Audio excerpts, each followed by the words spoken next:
ప్రార్థన చేసుకుని ఉదయకాలపు కుటుంబ ప్రార్థన మనం ప్రారంభించుకుందాం. కొరింథీ పత్రిక 2వ అధ్యాయాన్ని మనం చదువుకుందాం. మరి ప్రార్థన చేసుకుని ఉదయకాలపు కుటుంబ ప్రార్థన ముందుకెళ్దాం. మోషబ ప్రార్థన. మహాగణుడు మహోన్నతుడ మా ప్రియ పరలోకపు తండ్రి, మీ ఘనమైన ఉన్నతమైన శ్రేష్టమైన నామానికి వేరేది వందనాలు స్తుతులు సోదరు తండ్రి మా తండ్రి ఉదయకాల సమయంలో వేగురమైన తండ్రి మీ సన్నిధి భాగ్యాన్ని అనుగ్రహించండి. మీకు ఎంతమైన తండ్రి ఈ ఉదయకాల సమయంలో తండ్రి మీ సన్నిధి భాగ్యాన్ని అనుగ్రహించడానికి మీకు ఎంతమైన తండ్రి ఇటు తండ్రి రెండవ కొరింథీ పత్రిక తండ్రి 2వ అధ్యాయం సహజంగా మాకు సమృద్ధమైన తండ్రి మీ జ్ఞానాన్ని అనుగ్రహించమని వేడుకున్నాం తండ్రి. ఏ చిన్న ప్రార్థన తప్పు పర్పలో ఉండే సమృద్ధమని వేడుకుంటూ యేసుకృష్ణ అడిగిన పడుతుంది. ఆమేన్. జై తల్లి ప్రార్థన. ప్రార్థన మానస ప్రతిని ఘనమైన ఉన్నత నామానికి వేరేది వందనాలు స్తుతులు సొత్తు తెచ్చుకున్నాం తిని ఉదయకాల సమయంలో తిని వేగురమైతే మీ దగ్గర చదివిన బాధిస్తుంది నీకు ఎంత ఉన్నా తిని ఈ ఉదయకాల సమయంలో తిని కొరింథీలు రాసిన 2వ పత్రిక తిని 2వ అధ్యాయం చదువుతుండే సౌతిని కానీ నేను తిని వెత్తిబడ వాగుతుంది మరో రొత బలిపి రాసుకున్న చేయండి ఇదే వీక్స్ మేము వీటిలందరూ పాలను వారికి ఎంత అయితే ఇచ్చింది ఈ ఉదయకాల సమయంలో తిని వేగురమైతే మీరు ఎక్కడైతే కష్టకానికి ఎంత బాగున్నారు తండ్రి. ఈ ఉదయకాల సమయంలో అయితే మీ స్కూల్కి వెళ్ళే పనిపట్లలో మీరు ఎక్కడైతే కష్టకానికి ఎంత బాగున్నారు తండ్రి. ఎండాకాల సమయం ఎక్కడైతే కష్టకానికి ఎంత బాగున్నారు తండ్రి. ఈ చిన్న ప్రార్థనతో పొరపండి ఈ ప్రార్థన నామంలో అడుగుతున్నాం ప్రార్థన. ఆమేన్. మహాగణుడైన మా తండ్రి, మహోన్నతుడైన దేవ, పరిశుద్ధుడైన తండ్రి, మీ ప్రేమ కలిగిన నామానికి కృప కలిగిన నామానికి వేలాది వందనాలు తండ్రి. ఉదయకాల సమయంలో కుటుంబ ప్రార్థనలో మీ సన్నిధి భాగ్యాన్ని అనుగ్రహించినందుకు వందనాలు తండ్రి. ఈ యొక్క సమయంలో ప్రార్థించిన ఇరువురు బిడ్డలని జ్ఞాపకం చేసుకున్నాం తండ్రి. అలాగే ప్రభావ మరి యొక్క సమయంలో మీరు మమ్మల్ని ప్రేమించి ఇచ్చినటువంటి స్థానిక సంఘాలు ఓదూరు వైఎస్ఆర్ నగర్లో ఉన్నటువంటి సంఘ బిడ్డలను జ్ఞాపకం చేసుకున్నాం ప్రభా. ప్రతి ఒక్కరూ తండ్రి మీ యందు భయభక్తులు కలిగి తండ్రి మీ చిత్తానికి లోబడి ప్రభా, మీ చిత్తానికి అనుగుణి తెలుసుకుని ప్రభా, మీ చిత్తానుసారంగా జీవించడానికి నీ బిడ్డలకి సహాయం తెచ్చండి. ప్రతిరోజునైనా ప్రార్థనలతో నాయన వాక్యాలతోనైనా తమ జీవితాలను గడుపుకుని తండ్రి మీ యందుండి ఆనందించి సంతోషించే భాగ్యాన్ని నీ బిడ్డలకు అనుగ్రహించండి తండ్రి. యొక్క సమయంలో మీరు మమ్మల్ని ప్రేమించి నాయన ఇచ్చిన ఈ కుటుంబ ప్రార్థనను మీరు దీవించండి తండ్రి. యొక్క సమయంలో కొరింథీ పత్రిక 2వ అధ్యాయాన్ని చదవడానికి మేము నేర్చుకోవడానికి తెలుసుకోవడానికి సిద్ధపడుతున్నాం ప్రభా. మీ యొక్క పరిశుద్ధాత్మను మాకు సహాయంగా తెచ్చామని వేడుకుంటూ తండ్రి మరి ఉదయకాల సమయంలో జరగబోతున్న యొక్క పరిచర్య మీకు మహిమకరంగా మాకు దీవెనకరంగా ఆశీర్వాదకరంగా మీరు జరిగించమని నడిపించమని మా రక్షకుడైన యేసుక్రీస్తు వారి నామంలో ఈ ప్రార్థన మీకు సమర్పిస్తున్నాం తండ్రి. ఆమేన్. మంచిదినైనా మరి యొక్క సమయంలో 2వ అధ్యాయాన్ని మరి బైబిల్ పఠనంగా చదువుకుందాం. 2వ అధ్యాయం 1వ వచనం చదువుకుందాం. మరియు నేను దుఃఖముతో మీ యొద్దకు తిరిగి నేను దుఃఖముతో మీ యొద్దకు తిరిగి రానని నా మట్టుకు నేనే నిశ్చయించుకుంటున్నాను. నేను మిమ్మును దుఃఖపరిచిన ఎడల నా చేత దుఃఖపరచబడిన వాడు తప్ప మరెవడును నన్ను సంతోషపరచును. నేను వచ్చినప్పుడు ఎవరి వలన నేను సంతోషం పొందదగిదును వారి వలన నాకు దుఃఖము కలగవలెనని ఈ సంగతులు మీకు వ్రాసితిని. మరియు నా సంతోషము మీ అందరి సంతోషమేనని మీ అందరి యందు నమ్మకము కలిగి ఎలాగూ వ్రాసితిని. మీకు దుఃఖము కలగవలెనని కాదు మీ ఎడల నాకు కలిగి ఉన్న అత్యధికమైన ప్రేమను మీరు తెలుసుకొనవలెనని నిండు శ్రమతోను మనోవేదనతోను ఎంతో కన్నీళ్లు విడిచుచు మీకు వ్రాసితిని. 5వ వచనాన్ని చదువుదాం. ఎవడైనను దుఃఖము కలగజేసి ఉండిని ఎడల నాకు మాత్రము కాదు కొంతమొట్టు మీ అందరికి దుఃఖము కలగజేసి ఉన్నాడు. నేను విశేష భారం వాని మీద మోపగోరక ఈ మాట చెప్పుచున్నాను. అట్టి వానికి మీలో ఎక్కువ మంది వలన కలిగిన ఈ శిక్షయే చాలును. ఈ శిక్షయే చాలును. గనుక గనుక మీరిక వానిని శిక్షింపక మీరిక వారిని శిక్షింపక క్షమించి క్షమించి ఆదరించుట మంచిది. ఆదరించడం మంచిది. లేని ఎడల లేని ఎడల ఒకవేళ వాడు అత్యధికమైన దుఃఖములో మునిగిపోవును. ఒకవేళ అత్యంత దుర్గములో మునిగిపోయాను. కావున కావున వాని ఎడల వాని ఎడల మీ ప్రేమను మీ ప్రేమను స్థిరపరచవలనని స్థిరపరచవలెనని మిమ్మును బతిమాలుకొనుచున్నాను. మిమ్మల్ని బతిమాలుకొనుచున్నాను. మీరు అన్ని విషయములందు మీరు అన్ని విషయములందు విధేయులై ఉన్నారేమో అని విధేయులై ఉన్నారేమో అని మీ యోగ్యత తెలుసుకున్నట్టుకే కదా మీ యోగ్యత తెలుసుకుంటే కదా పూర్వము రాసి తిని. పూర్వం రాసి తిని మీరు దేని గూర్చి అయినను మీరు దేని గూర్చి అయినను ఎవరిని క్షమించుచున్నారో ఎవరిని క్షమించుచున్నారో నేనును వారిని క్షమించి ఉన్నాను. నేను వారిని క్షమించి ఉన్నాను. నేనేమైనను నేనేమైనను క్షమించి ఉంటే క్షమించి ఉంటే సాతాను సాతాను మనలను మోసపరచుకుండునట్లు మమ్మల్ని మోసపరచుకున్నట్లు మీ నిమిత్తము మీ నిమిత్తము క్రీస్తు సముఖమునందు క్రీస్తు సముఖమునందు క్షమించుచున్నాను. క్షమించుచున్నాను. సాతాను తంత్రములను సాతాను తంత్రములను మనము ఎరగని వారము కాము. మనం ఎరగని వారు కాము. 12 వచనం చదువుకుందాం. క్రీస్తు సువార్త ప్రకటించుటకు క్రీస్తు సువార్త ప్రకటించుటకు నేను త్రోయకు వచ్చినప్పుడు నేను త్రోయకు వచ్చినప్పుడు ప్రభునందు నాకు మంచి సమయము ప్రాప్తించి ఉండగా నాకు మంచి సమయం ప్రార్థించి ఉండగా సహోదరుడైన తీతు నాకు కనబడినందున సహోదరుడు తీతు నాకు కనబడినందున నా మనసులో నెమ్మది లేక నా మనసులో నెమ్మది లేక వారి యొద్ద సెలవు తీసుకుని వారి యొద్ద సెలవు తీసుకుని అక్కడ నుండి మాసిదోనియకు బయలుదేరి అక్కడి నుండి మాసిదోనియాకు బయలుదేరితిని. మా ద్వారా నా ద్వారా ప్రతి స్థలమందును క్రీస్తును గూర్చిన జ్ఞానం యొక్క క్రీస్తుని గూర్చిన జ్ఞానం యొక్క సువాసనను కనబరుచుచు ఆయన యందు నమ్మికించునను. ఆయన యందు నమ్మిక ఉంచుచున్నాను. మమ్మును ఎల్లప్పుడూ విజయోత్సాహముతో ఎల్లప్పుడూ విజయోత్సవంతో ఊరేగించుచున్న దేవునికి స్తోత్రము. దేవునికి స్తోత్రము. రక్షింపబడి వారి పట్లను రక్షింపబడి వారి పట్లను నశించు వారి పట్లను వారి పట్లను మేము దేవునికి క్రీస్తు సువాసన అయి ఉన్నాము. క్రీస్తు సువాసన ఉన్నాము. నశించు వారికి మరణార్థమైన మరణపు వాసనగాను రక్షింపబడి వారికి జీవార్థమైన జీవపు వాసనగాను ఉన్నాము. కాబట్టి ఇట్టి సంగతులకు చాలిన వాడెవడు? మేము దేవుని వాక్యమును కలిపి చెరిపిడి అనేకుల వలె ఉండక నిష్కాపట్యము గలవారును దేవుని వలన నియమింపబడిన వారమైన ఉండి క్రీస్తునందు దేవుని ఎదుట బోధించుచున్నాము.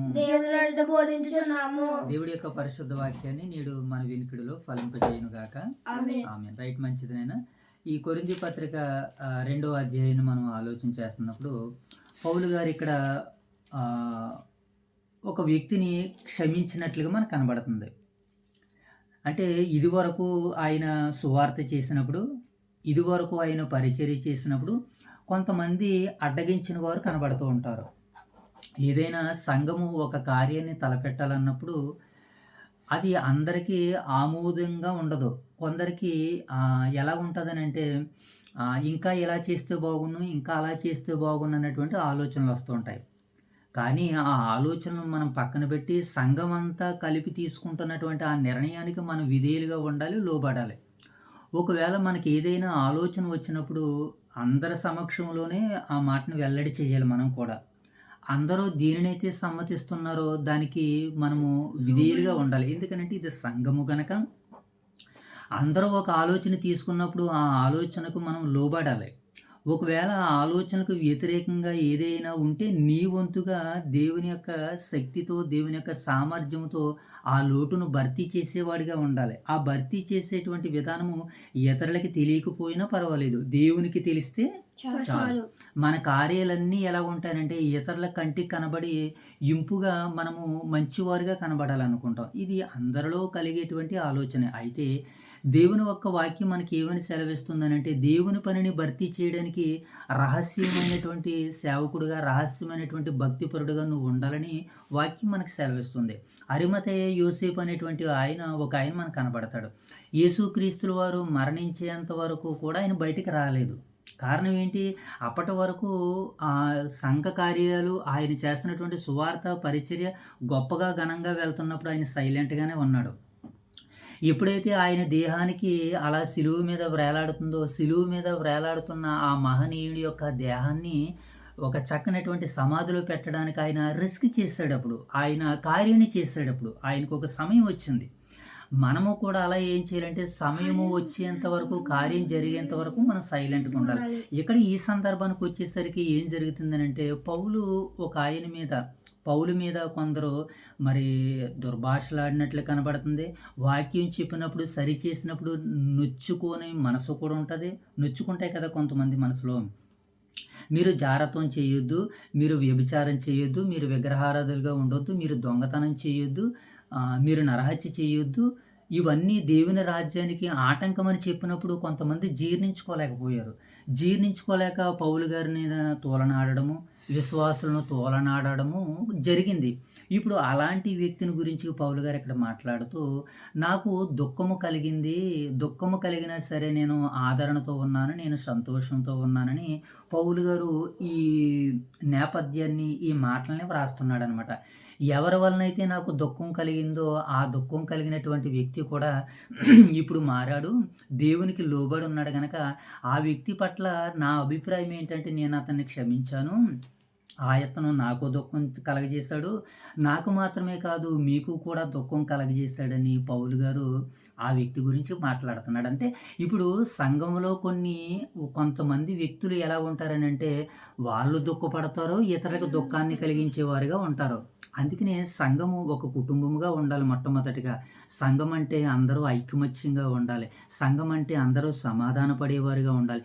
ఈ విషయాలన్నీ మనకి బోధ చేయడానికి, నేర్పడానికి ఇదిగో ఈ సందర్భాన్ని మనం ఇప్పుడు తీసుకుని వస్తున్నాం తెర మీదకి. దేవుడు మనకి ఆయన బయలుపరుస్తున్నాడు, ఆయన తెలియజేస్తున్నాడు. ఎవరైనా సరే ఈ మాటల్ని, ఈ పత్రికల్ని, ఈ వచనాల్ని పౌలు గారు మనతో మాట్లాడుతున్నప్పుడు ఇవి మొట్టమొదటిగా మన జీవితంలోనికి వాటిని అన్వయిస్తే దాని నుంచి మంచి సారాన్ని ఇతరులకు అనుగ్రహించేటట్టుగా, ఇతరులకి తెలియజేసేటట్టుగా దేవుడు ఆత్మ ద్వారాగా మనల్ని ప్రేరేపిస్తూ ఉంటుంటాడు. ఓకేనా? అయితే ఇక్కడ ఏం చెప్తున్నాడంటే పౌలు గారు, నాకు దుఃఖం కలిగింది, నా మట్టుకే కాదు మీ అందరికీ కూడా ఒక వ్యక్తి దుఃఖాన్ని కలగజేశాడు కనుక ఆ వ్యక్తిని ఏం చేయమంటున్నాడు అని అంటే అలాగే వదిలేకండి. ఆ వ్యక్తిని ఏం చేయాలంటున్నాడు? క్షమించమంటున్నాడు. సంఘానికి క్రమశిక్షణ ఎంత అయితే అవసరమో ప్రేమ కూడా అంతే అవసరం. ఒక వ్యక్తిని మనము అదే రీతిగా పనిగా టార్గెట్ పెట్టుకుని ఆ వ్యక్తిని కృంగదీసేటట్టుగా ఉండకూడదు. ఆ వ్యక్తిని ఏం చేయాలంటే ఆ వ్యక్తి యొక్క విధానాన్ని మనం చూసినప్పుడు, ఆ వ్యక్తి యొక్క ప్రవర్తన మనం చూసినప్పుడు అతడు తన తప్పును తాను తెలుసుకుని వదిలిపెట్టాడు కనుక ఇప్పుడు ఆ వ్యక్తిని మనం ఏం చేయాలి? సత్య మార్గంలో, సన్మార్గంలో అతనితో ప్రేమగా మాట్లాడాలి, సంతోషంగా మాట్లాడాలి అని పౌలు గారు ఈ మాటలను వ్రాస్తూ, అతనిని నేను క్షమించాను, మీరు కూడా అతనిని క్షమించండి. అంటే క్రైస్తవులుగా మనం అందరం క్షమాగుణాన్ని కలిగి ఉండాలని పౌలు గారు మరొక్కసారి ఈ ఉదయకాల సమయంలో మనకి సెలవిస్తున్నాడు. మనం ఎలా ఉండాలి మోషబాబు? క్షమాపణ గుణాన్ని కలిగి ఉండాలి. యేసుక్రీస్తుల వారు ప్రార్థన చేస్తున్నప్పుడు కూడా ఏమన్నారు? మీరు మీ అపరాధములను దేవుడు క్షమించాడు కనుక మీ తోటి వారి సహోదరుల అపరాధములను కూడా మీరు ఏం చేయాలి? క్షమించాలి. అప్పుడే పరలోకమందున్న మీ తండ్రి మీకు ఫలాన్ని ఇస్తాడని వాక్యం సెలవిస్తుంది. ఇక్కడ పౌలు గారు కూడా ఏ వ్యక్తి అయితే మీకు ఒకవేళ దుఃఖాన్ని, బాధని కలిగించాడో ఆ వ్యక్తిని మీరు క్షమించండి. ఎందుకనంటే ఆ వ్యక్తి కూడా తన పాపాలని కడుగుకుని తాను కూడా పవిత్రంగా జీవించాలనుకుంటున్నాడు. మరి పౌలు గారు పౌలు గారు చెప్పినటువంటి ఆ సువార్త చాలా కఠినమైనటువంటి పదాలతో వారిని హెచ్చరించాడు. ఎందుకనంటే దేవుని రాజ్యము అంత గొప్పది కనుక విలువగా బ్రతకాలనుకున్నప్పుడు కొన్ని మాటలు ఇతరులకు ఎలా ఉంటాయంటే గాయాన్ని కలిగిస్తాయి, బాధని కలిగిస్తాయి, దుఃఖాన్ని కలిగిస్తాయి. కనుక ఆ దుఃఖమైన, బాధ అయినా, వేదనైనా దేని కొరకనంటే ఆ వ్యక్తి ఆ దుఃఖంలో నుంచి సంతోషంలోనికి రావడానికి, బాధలో నుంచి సంతోషంలోనికి రావడానికి, శ్రమలలో నుంచి ఆనందంలోనికి రావడానికి. కనుక ఇప్పుడు ఆ వ్యక్తి గురించి పౌలు గారు మాట్లాడుతున్నటువంటి సందర్భాలనమాట. చూడండి, మీకు దుఃఖము కలగజేయవలెనని కాదు గానీ, మీ ఎడల నాకు కలిగి ఉన్న అత్యధికమైన ప్రేమను మీరు తెలుసుకొనవలెనని నిండు శ్రమతోనూ, మనోవేదనతోనూ ఎంతో కన్నీళ్లు విడుచుచు మీకు వ్రాసితిని. అంటే ఈ మాటలన్నీ కూడా వ్యక్తుల మీద చెబుతూ, సంఘం మీద చెబుతూ వాళ్ళందరికీ ఎలా రాశాడంటే ఈ మాటలన్నిటిని చూడాలి. ఏమండి? నిండు శ్రమతోనూ ఈ మాట రాయడానికి ఆయన ఎంతో బాధపడుతున్నాడు అనమాట. ఈ మాట రాయడానికి ఇదిగో ఒక ఇతర వ్యక్తుల్ని మనం క్షమించాలి. ఆ వ్యక్తిని మీరు పదే పనిగా ఆ వ్యక్తి పట్ల మీరు దయ చూపాలి. ఆ వ్యక్తి పట్ల మీరు కఠినపరచకూడదు. ఆ వ్యక్తి పట్ల కాఠిన్యం చూపకూడదు. ఆ వ్యక్తిని మీరు కరుణించాలని ఈ విషయాలన్నీ ఏం చేస్తున్నాడట, నిండు శ్రమతోనూ మనోవేదనతోనూ ఎంతో కన్నీళ్లు విడిచుచు మీకు వ్రాసితిని. 5వ వచనం, ఎవడైనాను దుఃఖము కలగజేసుకుండిన ఎడల నాకు మాత్రమే కాదు కొంత మట్టుకు మీ అందరికీ కూడా దుఃఖం కలగజేసి ఉన్నాడు. సంఘంలో కొంతమంది ఇలాంటి వారు ఉంటారనమాట, బాధ కలిగిస్తూ ఉంటుంటుంది. ఇక సంఘంలో ఉన్నటువంటి వారి వలన అలాంటి వ్యక్తులు ఉంటారు.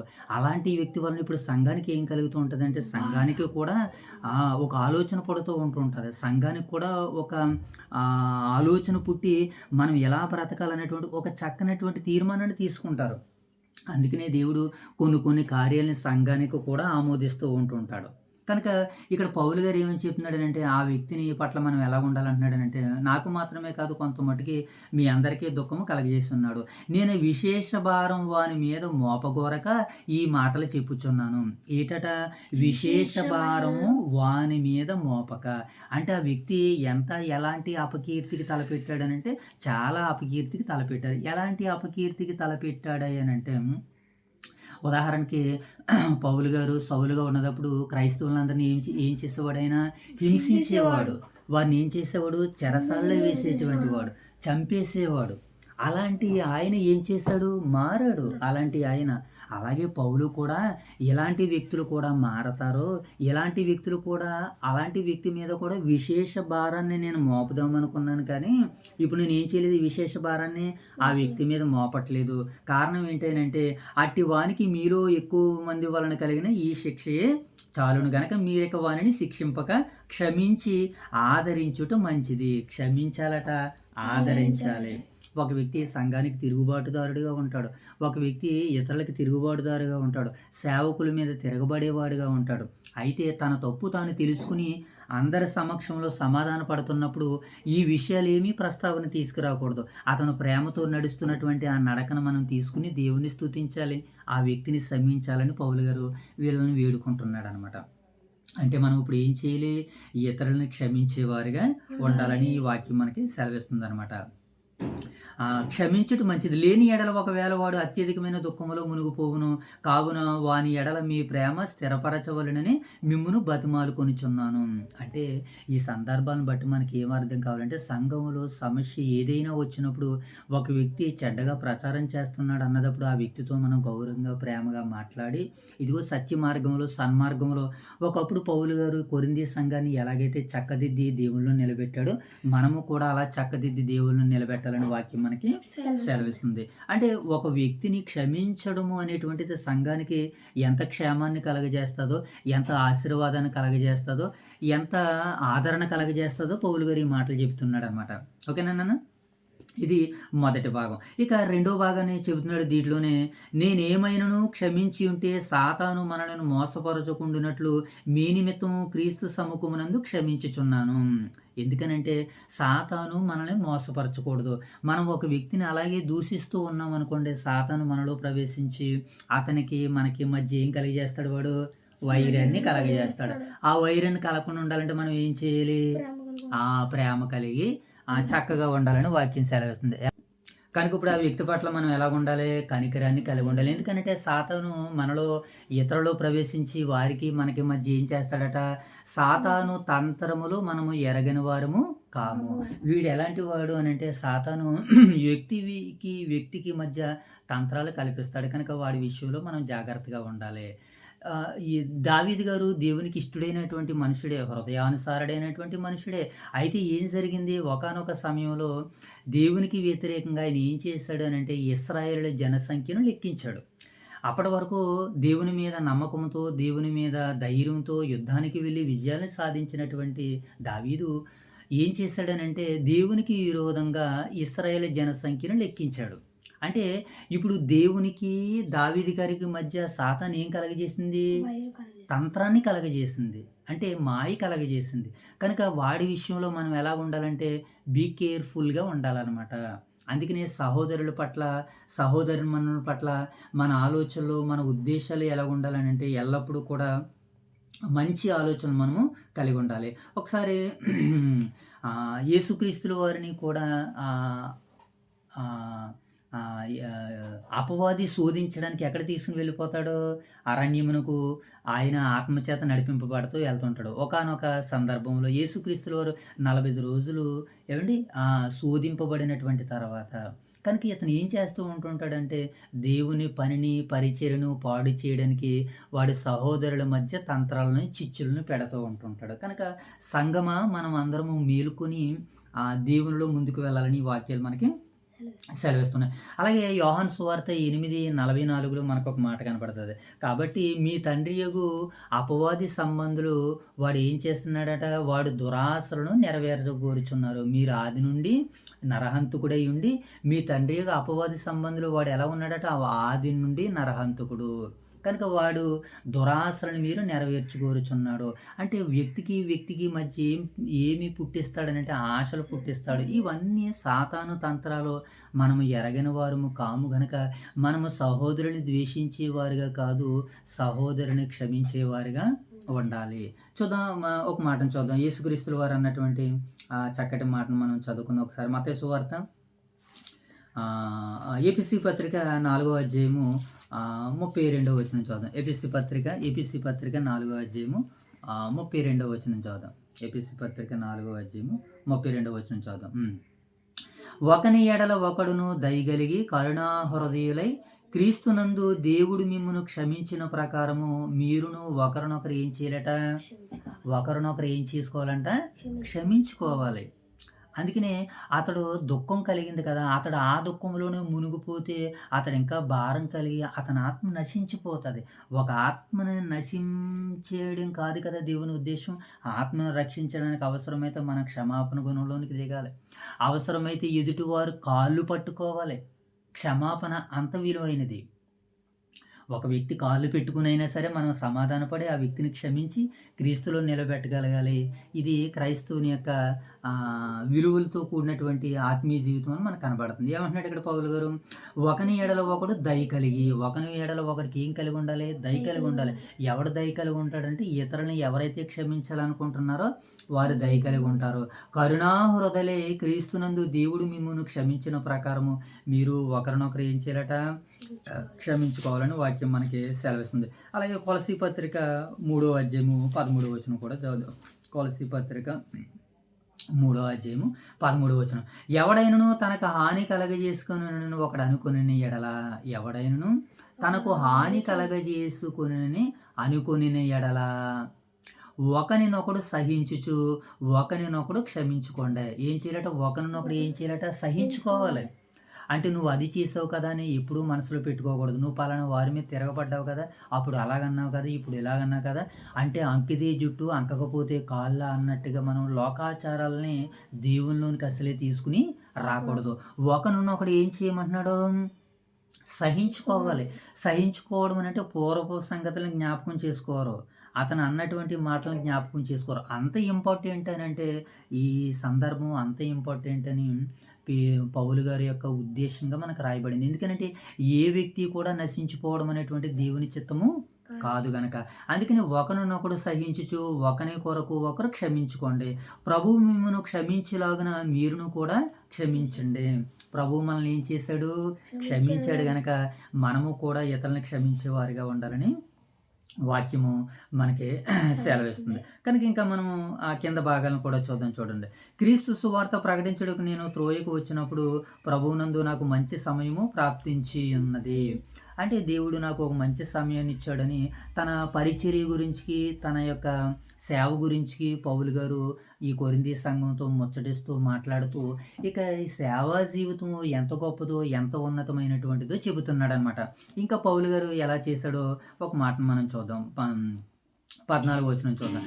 మా ద్వారా ప్రతి స్థలమందును క్రీస్తును గూర్చిన జ్ఞానం యొక్క సువాసనను కనబరుచుచు ఆయన యందు మమ్మను ఎల్లప్పుడూ విజయోత్సవంతో ఊరేగించుచున్న దేవునికి స్తోత్రము. రక్షింపబడు వారికి పట్లను నశించు వారి పట్లను మేము దేవునికిని క్రీస్తుకుని సువాసన అయి ఉన్నాము. వీళ్ళు రక్షింపబడు వారి పట్ల, నశింపబోయిన వారి పట్ల కూడా ఎలా ఉన్నారట? సువాసనగా ఉన్నారంట. అంటే అంతగా మేము సేవ చేస్తున్నాము, ఎంత గొప్పగా మేము పరిచర్య చేస్తున్నామని పౌలు గారు తన యొక్క పరిచర్యని కొరింథీ సంఘానికి చూపిస్తున్నాడు. కారణం ఏంటి? కొరింథీ సంఘము ఆయన కట్టుకున్న సంఘము, ఆయన కనిన సంఘము, ఏమండి ఆయన ఆత్మీయంగా నడిపించినటువంటి సంఘము, ఏమండి ఒక సేవకుడని విశ్వసించినటువంటి సంఘము, పౌలు ఒక మంచి పరిచారకుడని సాక్ష్యం ఇచ్చినటువంటి సంఘము. అందుకనే ఈ సంఘాన్ని గురించి తన పరిచర్య, తన యొక్క సేవ, తన యొక్క దైవ పరిచర్యని అంతటిని పౌలు గారు వివరించుకుంటూ చెప్పుకుంటూ వస్తున్నాడు అనమాట.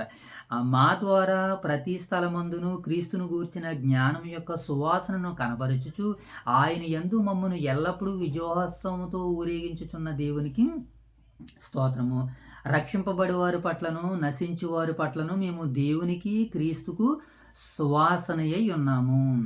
నశించు వారికి మరణార్థమైన మరణపు వాసనగాను, చూడండి, నశించిపోయే వారికి కూడా మరణార్థమైనటువంటి సువాసనగాను, ఏమండి రక్షింపబడు వారికి జీవార్థమైన జీవపు వాసనగాను ఉన్నాము.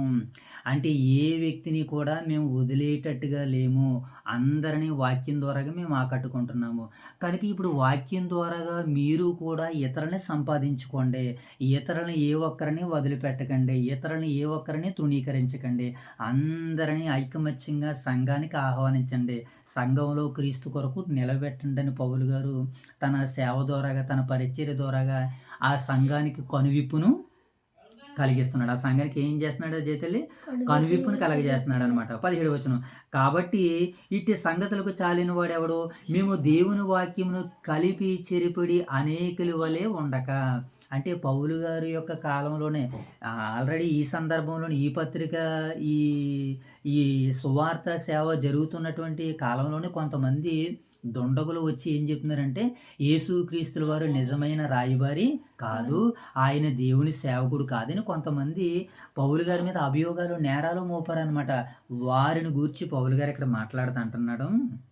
కాబట్టి ఇటు సంగతులకు చాలిన వాడెవడో మేము దేవుని వాక్యమును కలిపి చెరిపడి అనేకుల వలె ఉండక నిష్కాపట్యము గలవారమును దేవుని వలన నియమింపబడిన వారమునై ఉండి క్రీస్తునందు దేవుని ఎదుట మేము బోధించుచున్నాము. మేము క్రీస్తు యేసు దేవుని ఎదుట మేము బోధించుచున్నాము.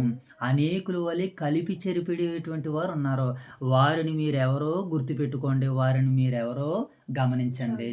దేవుని వాక్యాన్ని చెప్పేటువంటి సేవకులు తీరు విధానాలు ఒకలాగా ఉంటాయి. మాయ చేసి మబ్బు పెట్టేవాడు తీరి విధానాలు ఒకలాగా ఉంటాయి. ఇప్పుడు రెండు కూడా సరిసమానంగానే ఉంటాయి. ఇప్పుడు ఏది నిజమైనదో ఏది నకిలీ అయినదో మనకి ఎలా తెలుస్తుంది అని అంటే, మన వస్త్రాలు కొనుక్కున్నప్పుడు ఎంత జాగ్రత్తలు తీసుకుని అయితే వస్త్రాలు నాణ్యమైనవో నాణ్యమైనవో కావో అని వస్త్రాలని చెక్ చేసుకుని, తినే ఆహార పదార్థాలను చెక్ చేసుకుని మనం ఎలాగైతే కొనుక్కుంటున్నామో, అలాగే పరిశుద్ధ వాక్యము, దేవుని వాక్యాన్ని కూడా మనం ఏం చేయాలి? ఈ మాటలు పౌలు గారు మాట్లాడినటువంటి మాటలుగా ఉన్నావా, లేకపోతే పౌలు గారు చెప్పని సంగతులు వీళ్ళే చెప్పి మమ్మల్ని మోసపుచ్చుతున్నారన్నటువంటి ఆలోచన, అవగాహనకు వచ్చే సంఘంగా ఉండాలని పౌలు కొరింథీ సంఘాన్ని నిలబెడుతున్నాడు. మేము దేవుని వాక్యమును కలిపి చెరిపడి అనేకుల వలె ఉండక నిష్కాపట్యము గలవారును, అంటే సత్యమైన బోధ చేసేవారు ఎలా ఉంటారన్నమాట? నిష్కాపట్యము గలవారును దేవుని వలన నియమింపబడిన వారమై ఉండి. ఒక వ్యక్తి దేవుని చేత నియమింపబడిన వ్యక్తి ఎలా ఉంటాడో? దేనిని ఆశించడు. దేనిని ఏం చేయడినైనా ఆశించడు. తనకున్న దానిలో ఇతరులకి పెట్టేవాడే దేవుని చేత నియమింపబడినటువంటి నిజమైన సేవకుడు. నిజమైన సేవకుడు ఎలా ఉంటాడనంటే నిజమైన సేవకుడు ఎలా ఉంటాడనంటే ఎలా ఉంటాడనమాట. నిజమైన సేవకుడు ఎలా ఉంటాడంటే ఎలా ఉంటాడు. దేవుని చేత నియమింపబడినటువంటి సేవకుడు ఎలా ఉంటాడనంటే ఎలా ఉంటాడు. మరి మనుషుల చేత నియమింపబడిన సేవకుడు ఎలా ఉంటాడంటే ఎలా ఉంటాడనమాట. మనము తీసుకునేవారిగా కాదు, మనం ఇచ్చేవారిగా ఉండాలి. ఇది ఈరోజు నిజమైన క్రీస్తు సంఘ బోధ, క్రీస్తు సంఘ సువార్త అని వాక్యం మనకి సెలవిస్తుంది. ఈ వ్యక్తి దేవుని చేత నియమింపబడిన వ్యక్తి అనంటే దేనిని ఆశించడు. తనకున్నది ఇతరులకి పంచి పెడతాడు. తనకున్నది ఇతరులకి ఇచ్చేటువంటి అది దాన గుణం అన్నమాట. అది ఆ లక్షణాలని ఆ గుణాలని కలిగి ఉండాలి. మేము దేవుని వలన నియమింపబడిన వారమై క్రీస్తు యేసునందు దేవుని ఎదుట మేము బోధించుచున్నాము. పౌలు గారు వ్రాత విధానాలు కానీ, పౌలు గారి సేవా విధానం కానీ, పౌలు గారి పరిచర్య విధానం కానీ ఏది ఒక రూపాయి కూడా ఆశించకుండా తన కష్టార్జితంతో తన సేవకు బృందాన్ని నడిపించుకుంటూ సంఘాలను కట్టి సత్యం మీద వారిని నిలబెట్టి దేవునిలో వారి జీవితాలను దేవునికి అంకితం చేసేటట్టుగా దేవుడు పౌలు గారు పరిచర్య చేశాడు. కనుక మేము కలిపి చెరిపడే అనేకుల వలె ఉండట్లేదు. కలిపి చెరిపే అనేకులు ఏం చేస్తారంటే ఇతరులది ఆశించేవారుగా ఉంటారు. దేనిని ప్రతిదాన్ని కోరుకునేటువంటి వారుగా ఉంటాడు. ప్రతిదాన్ని ఆశించేటట్టుగా ఉంటాడు. కనుక అలాంటి వారు సేవకులు కాదు. నిజమైన సేవకుడు ఏం చేస్తాడంటే తనకున్న దానిలో ఇతరులకు పెడతారు. వాళ్ళే నిజమైన సేవకులు. అలాంటి వారెవరో గుర్తించి అలాంటి వారి మాట వినాలి. అలాంటి వారు ఎవరో కూడా గుర్తించడం కాదు. ఇదిగో నేను చెబుతున్నాను, ఇదిగో తీతు నాకు కనబడినందుకు నేను నిరాశపడ్డాను. ఒకవేళ తీతు మీ దగ్గరకు వచ్చిన అతన్ని చేర్చుకోండి. తిమోతి మీ దగ్గరకు వచ్చిన అతన్ని చేర్చుకోండి. ఎవరైనా సరే నాతో పాటు జతపని వారిగా అనేకులు ఉన్నారు. వాళ్ళు ఎవరైనా సరే నేను పంపినప్పుడు వాక్యాన్ని అందించడానికి వచ్చినప్పుడు వారిని మీరు ప్రేమతో రిసీవ్ చేసుకోండి. వారు ఏమైనా ఖర్చులు చేస్తే అది నా లెక్కలో జమ చేయండి, అది నేనే కడతానన్నట్టుగా పౌలు మాట్లాడారు. కనుక ఈ అధ్యాయం మనకు నేర్పించే భాగం ఏంటంటే మనం ఇతరులను క్షమించేవారిగా ఉండాలి. నిజమైనటువంటి సేవకులుగా దేవుని పరిచర్య చేయాలని మరి ఒక వాక్యం మనకు సెలవిస్తుంది. కనుక ఇంతవరకు చెప్పబడినటువంటి వాక్యం నేడు మన వినికిడిలో ఫలింపజేయాలని దేవత దేవుని వేడుకుందాం. మోషభ ప్రార్థన. మహాగణుడు మహోన్నతమ ప్రియ పరలోకపు తండ్రి, మీ ఘనమైన ఉన్నతమైన శ్రేష్టమైన నామానికి వేలాది వందనాలు స్తుతులు స్తోత్రాలు ఉదయకాల సమయంలో తండ్రి. ఈ మీ సన్నిధి భాగ్యం అనుగ్రహించండి. మీకు నామని తండ్రి ఈ ఉదయకాల సమయంలో తండ్రి. ఈ కొరింథీ పత్రిక తండ్రి 2వ అధ్యాయం తెరిచిన మాకు ఎంతో నేర్పినది మీకు అర్థమవుతుంది. నిజమైన సేవకుడు అంటే ఇచ్చేవాడుగా ఉండాలి తండ్రి, అడిగేవాడుగా ఉండకూడదని మేము నేర్చుకున్నాం తండ్రి. అట్టి విధంగా మనం మీరు నడిపించారు చూడండి. చిన్న ప్రజలు తప్పు పరువులను సంచి పెట్టుకుంటూ యేసుక్రీస్తు నామమున అడిగిన పరతండి. ఆమేన్. జై తల్లి ప్రార్థన. ప్రార్థన మాత పరతండి ఘనమైన ఉన్నతమైన నామానికి వేలాది వందనాలు స్తుతులు సోద చేర్చుకున్నతని బోధకాల సమలతని వేగురుమతని మీ లేఖ చదివిన భావించడానికి అంత ఉన్నతని బోధకాల సమలతని కొరద లక్షణ 2వ అధ్యాయం చదువుతుండగా సంవత్సరం గడిచి ఎంతమంది వందైతే మెత్తవాడే వాగుతుంది మరో రోజు రొద్దుపడి రాసుకుని ఇలా బిడ్డలందరూ చేశారు. ఆయన వారికి దయచేయండి. ఈ చిన్ని పాదలతో పొరపండి క్షమించి ప్రార్థన నామంలో అడుగుతున్న మహాగణుడైన మా తండ్రి, మహోన్నతుడైన దేవ, పరిశుద్ధుడైన తండ్రి, మీ ప్రేమ కలిగిన నామానికి కృతజ్ఞతలు ప్రభా. తండ్రి ఉదయకాల సమయంలో మీ సన్నిధి భాగ్యాన్ని అనుగ్రహించు ప్రభా. కొరింథీ పత్రిక 2వ అధ్యాయం ద్వారా కొన్ని విశేషమైనటువంటి సంగతులు మీరు మాకు వినిపించారు, నేర్పించారు తండ్రి. సంఘంలో మేము ఎవరిని తృణీకరించేవారుగా, ఎవరిని నాయన గాయపరిచేవారుగా ఉండకూడదని నాయన, సంఘానికి వ్యక్తి నాయన వాక్యానికి లోబడుతున్నప్పుడు ఆ వ్యక్తిని మేము ప్రేమించేవారుగా, ఆ వ్యక్తిని క్షమించేవారుగా ఉండాలని వాక్యం సెలవిస్తుంది తండ్రి. కనుక మరి పౌలు గారు చేసినటువంటి సేవను పరిచర్యను జ్ఞాపకం చేసి ప్రభావ మమ్మల్ని ముందుకు నడిపించారు తండ్రి. అలాగే నాయన ఆ రోజు కలిపి చేరిపడి అనేకులు నాయన ఉండి బయలుదేరి ప్రభా మీ సువార్తను పాడు చేయడానికి నాయన సాతాను వారిని ప్రేరేపిస్తే సాతాను ప్రేరేపణకు లొంగారు కానీ తండ్రి, పరిశుద్ధాత్మకు లొంగలేని వారుగా కనపడుతున్నారు. అననీయ సభ్యుల వలె ఉండకుండా ప్రభా అందరూ ఐకమత్యం కలిగి సేవలో ముందుకు వెళ్ళే భాగ్యాన్ని దయచేయండి తండ్రి. తండ్రి మరి యొక్క సమయంలో వినవాక్యం మా వినికిడిలో 30 60 100 ఫలింపజేయండి. అలాగే తండ్రి ఉదయకాల సమయంలో నాయన ఊదురులో ఉన్నటువంటి నాయన క్రీస్తు సంఘ బిడ్డలందరినీ జ్ఞాపకం చేసుకున్నాం తండ్రి. మీ అందు భయభక్తులు కలిగి ఏ బిడ్డలైతే నాయన మీ మీద ఆధారపడి మిమ్మల్ని ఆనుకుని తండ్రి వారు ప్రయత్నాలు, వారి పనులు నాయన ప్రయాణాలు చేస్తున్నారో తండ్రి, మీ సహాయాలు సహకారాలు నీ బిడ్డలకు మెండుగా అనుగ్రహించండి, దయచేయండి తండ్రి. సంఘాన్ని, సంఘ బిడ్డలను, పరిశుద్ధులందరినీ దీవించండి. చక్కటి వాక్యాన్ని అందిస్తున్నటువంటి సేవకుల కుటుంబాలను దీవించి ఆశీర్వదించండి. అలాగే వైఎస్ఆర్ నగర్లో ఉన్నటువంటి నాయన నాయన మీ బిడ్డలను అందరినీ జ్ఞాపం చేసుకున్నాను తండ్రి. కడు బీదలు ప్రభువా, ఏ ఏ పూటకి ఆ పూట రెక్కాడితే కానీ డొక్కాడిన కుటుంబాలు తండ్రి, ఆ ప్రాంతాన్ని దీవించండి తండ్రి. సంఘాన్ని దీవించండి ప్రభువా. ప్రతి ఒక్కరూ కష్టపడి తండ్రి, కష్టార్జితాన్ని మీరు దీవించండి, ఆశీర్వదించండి. ఆయువుని దయచండి, ఆరోగ్యాన్ని దయచండి, క్షేమాన్ని దయచండి, దీవెనని దయచేయమని వేడుకుంటున్నాం తండ్రి. ప్రభావ మరి రాత్రికాల సమయంలో నాయన కుటుంబం ద్వారా చక్కటి రీతిలో నేను మిమ్మల్ని మహింపరిచాం తండ్రి. ఆ కుటుంబాలను దర్శించండి, దీవించండి. రాత్రికాల సమయంలో పరిచర్యలు వాడబడిన బిడ్డలందరినీ ఆశీర్వదించమని, వాక్యాన్ని చెప్పిన సేవకుల కుటుంబాలను దీవించి ఆశీర్వదించమని తండ్రి. మరి ఉదయకాల సమయంలో ఇటు రీతిగానైనా మిమ్మల్ని స్తుతించి మహింపరచుకుని చక్కటి భాగ్యాన్ని అనుగ్రహించినందుకే కృతజ్ఞతాస్తుతులు చెల్లించుకుంటూ ఈ ప్రార్థన అంతటిని మా ప్రభువును, మీ కుమారుడు, మా ప్రభు అయిన యేసుక్రీస్తు వారి నామములో ఈ ప్రార్థన మీకు సమర్పిస్తున్నాం తండ్రి. ఆమేన్.